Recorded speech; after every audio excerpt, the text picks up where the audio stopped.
Hello, and welcome to episode 13 of the Equity Plus podcast from CareShare Health Alliance, where we take a deeper dive into issues surrounding health equity. I'm your host, Erin Story. I'm currently the Interim Executive Director of CareShare. In today's episode, we'll hear from Haven Oxenreider from Pisgah Legal Services, who's sharing their experience as a trans person in North Carolina, and what it was like for him to access gender-affirming care, and what resources are available to people who are interested in seeking gender-affirming care for themselves. Haven, thank you so much for being here today. Can you start by telling us about yourself and your work at Pisgah? My name is Haven Oxenreider. I use he, they pronouns. I am the data and software lead at Pisgah Legal Services for the Health and Economic Opportunity Program.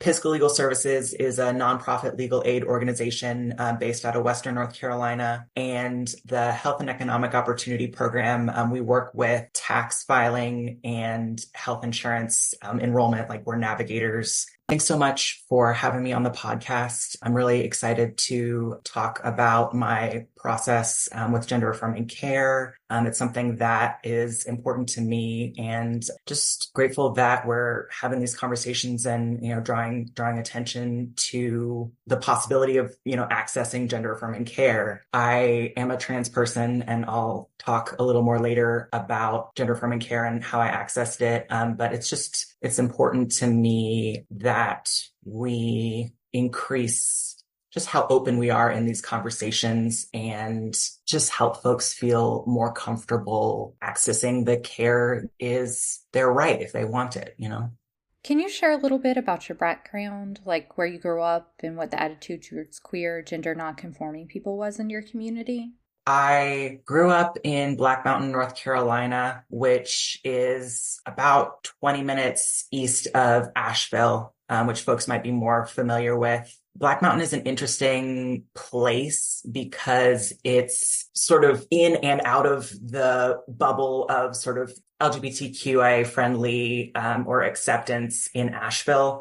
My sort of earlier years, we were a part of a church community here in Black Mountain. I didn't feel accepted. I mean, at that time, I didn't really see myself as queer or gender nonconforming in any way. But I remember when I was sort of an early teenager, I was really invested in our church community. And around 16, went through the process of seeing myself as queer and really felt some sense of loss or rejection from my community that I had felt close to in prior years. There's a lot of different experiences growing up LGBTQ. I am also really grateful that my parents have been pretty supportive as I've kind of grown into my identity. I went to school for a little while in Orlando, Florida, and then moved back to the Asheville area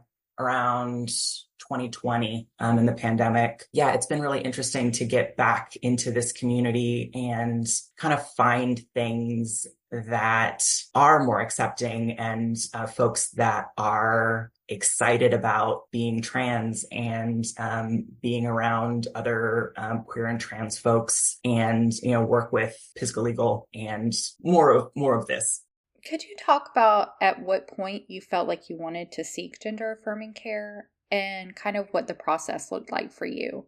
So I moved back to the Asheville area, like I said, in 2020, and then kind of went through a breakup in like mid 2021. And I sort of had a moment of being like, okay, if I'm not the person that I was in that relationship, who am I and who do I want to be? And I had been close and am close to other trans folks. And so I had kind of seen other people go through the process of accessing gender affirming care. And I had just never really applied that to myself somehow, like I hadn't made that jump. I kind of came to the realization and I was like, okay, I'm going to do this. I didn't jump into it too quickly, but I would say, I thought about being trans in like May of 2021. And I started like a low dose of testosterone in July of 2021.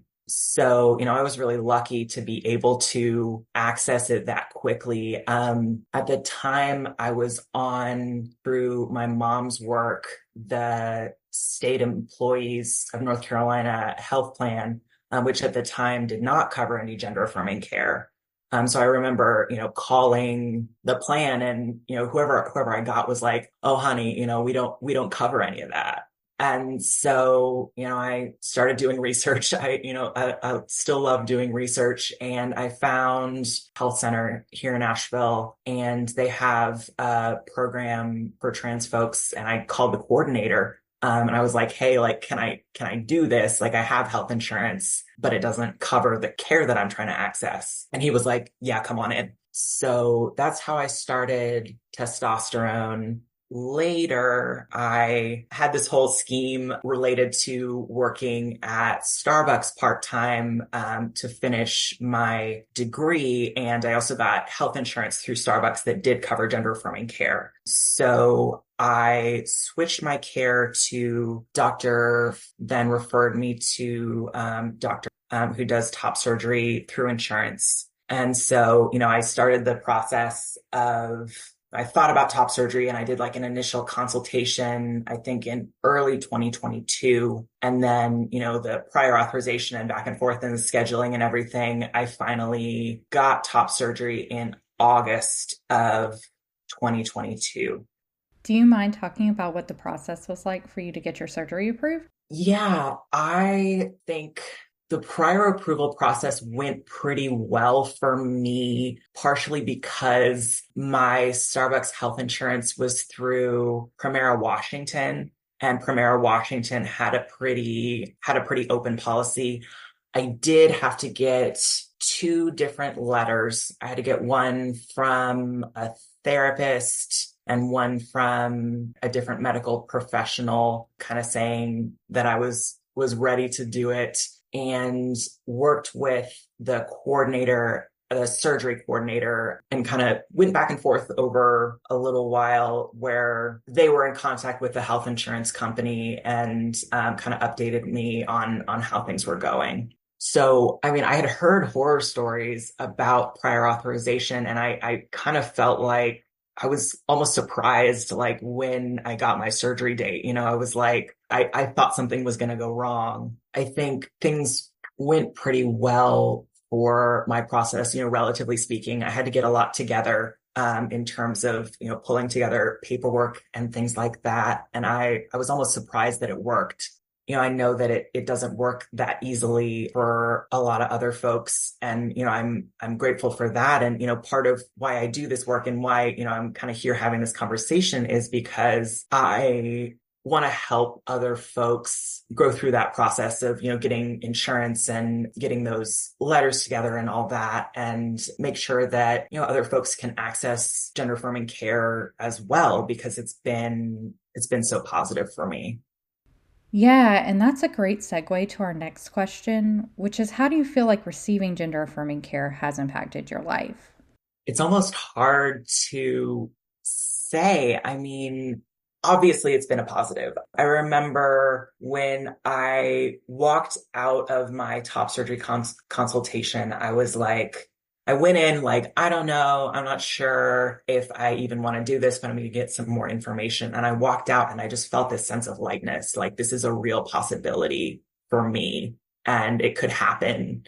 Being able to just move closer to living in a body that feels good and right and authentic for me. I changed from being on like gel testosterone to injections around like the beginning of last year, I think. And for whatever reason, testosterone affects different people different ways. But when I switched to injections, my voice started to drop a lot more. And I was so excited to have that happen, like just being able to speak and hear myself and be like, oh, the person that I am is coming off as more masculine or gender neutral. And I'm able to go through the world and interact with folks, make eye contact with guy in the grocery store or something like that. And, he gives you the little head nod. And I'm like, oh, like it's something that I'm still getting used to. And, gender transition is is an ongoing process. But yeah, I mean, I think one of the things that should be talked about more is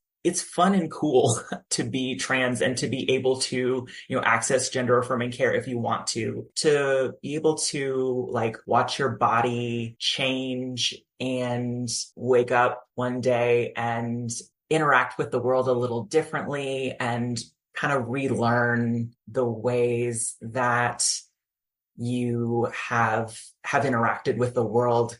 It's scary, and I don't want to, I don't want to imply that, being trans is all sunshine and roses, but I also think that it's an opportunity that we have to get to transition. And as much as, there's dialogue and people sitting in offices and making laws and all that, that's not something that they can take away from us. It is really an expression of internal growth and an opportunity to express identity in a unique way that folks are more and more able to access. And I almost feel like folks who oppose gender affirming care or are upset with trans folks feel like there's an element of fear there, or like an element of fear of the unknown. And that fear, has so much potential to do harm and has, done harm and prevented folks from accessing the care that they need. But I think that there's power in recognizing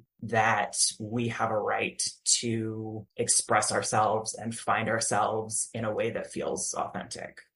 I also wanted to ask what your support system looked like when you were getting your care, either through your provider or care team, or what was your personal support system like? Yeah, I think my experience with Dr. Office was overall positive. I had my top surgery at the hospital surgery center as opposed to at his office. And so like a coordinator from the hospital surgery center called me and was just going through like basic health questions in preparation for surgery. And she was like, okay, so did they find cancer or do you just have the gene for cancer? Because I guess I was just like written down as a mastectomy. It was an interesting interaction. I don't think she was mean when I explained that it was a gender affirming procedure. It was just a funny moment that like somebody didn't make that connection. I don't know. I think I really leaned on my mom specifically for top surgery. She picked me up and brought me back, and I took I have a photo on my phone of myself getting off of the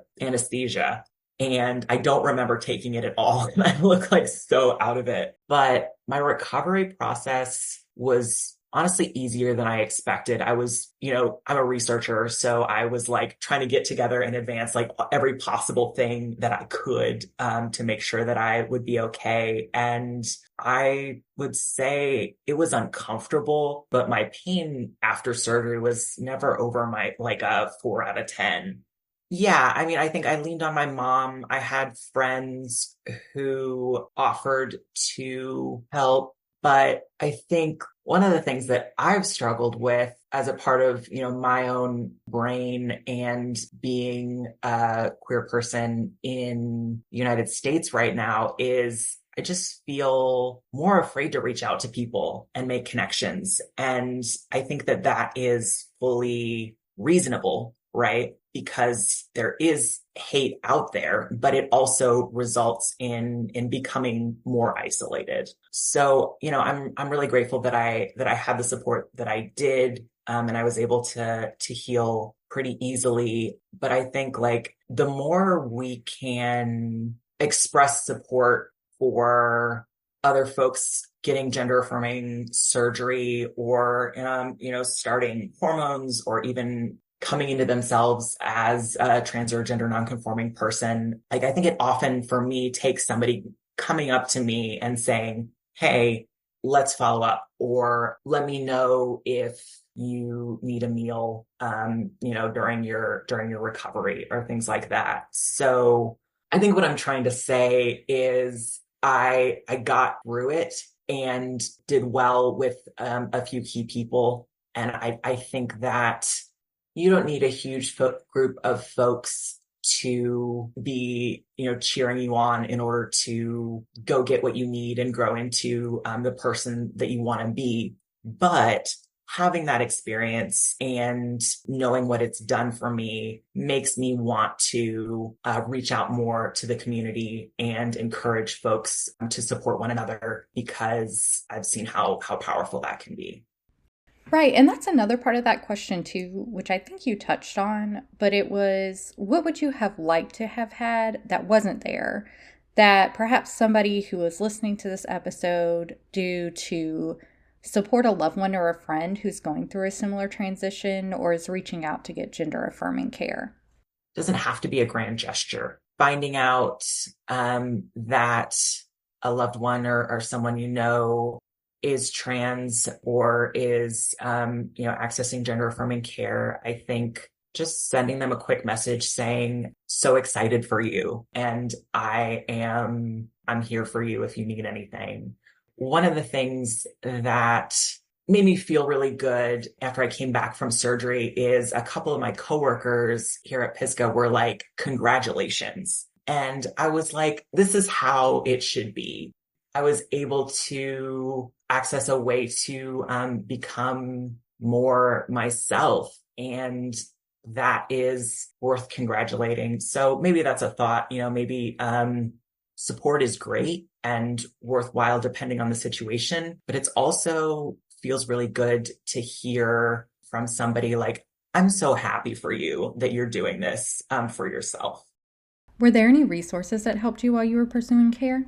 I did a lot of research on my own in accessing testosterone initially, but also during the time that I was getting ready to access top surgery, I became trained as a navigator, a health insurance navigator as part of my work at Pisgah. Basically learned about health insurance plans on the ACA marketplace and how to help folks enroll in plans and work with their health insurance. And having that understanding and structure when I approached trying to get my surgery covered through insurance was so helpful. I ended up using coordination of benefits between two health insurance plans, which I think is like a really specific and like situation that I don't know if other people would find themselves in, but I wouldn't have known to do that if I hadn't been familiar with how health insurance works. Yeah, I just really encourage folks